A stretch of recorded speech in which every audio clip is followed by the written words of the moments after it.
Bangladesh cricket বোর্ডের pace bowling coach Andre Adams তার চুক্তির আগেই বিদায় নিচ্ছেন।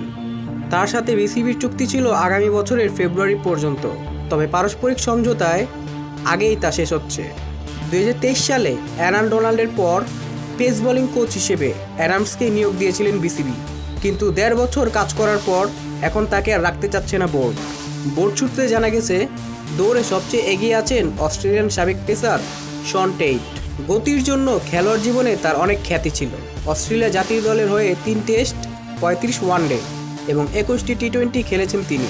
অবসরের পর পাকিস্তান জাতীয় দলের কোচ হিসেবে কাজ করেছেন তিনি। গত বিপিএলে চিটাগাং কিংসের কোচ ছিলেন টেইট এবং বিসিবি তার সাথে ইতিবাচক আলোচনা করেছে। এখন সেটা প্রায় চূড়ান্ত বলেই মনে করা হচ্ছে।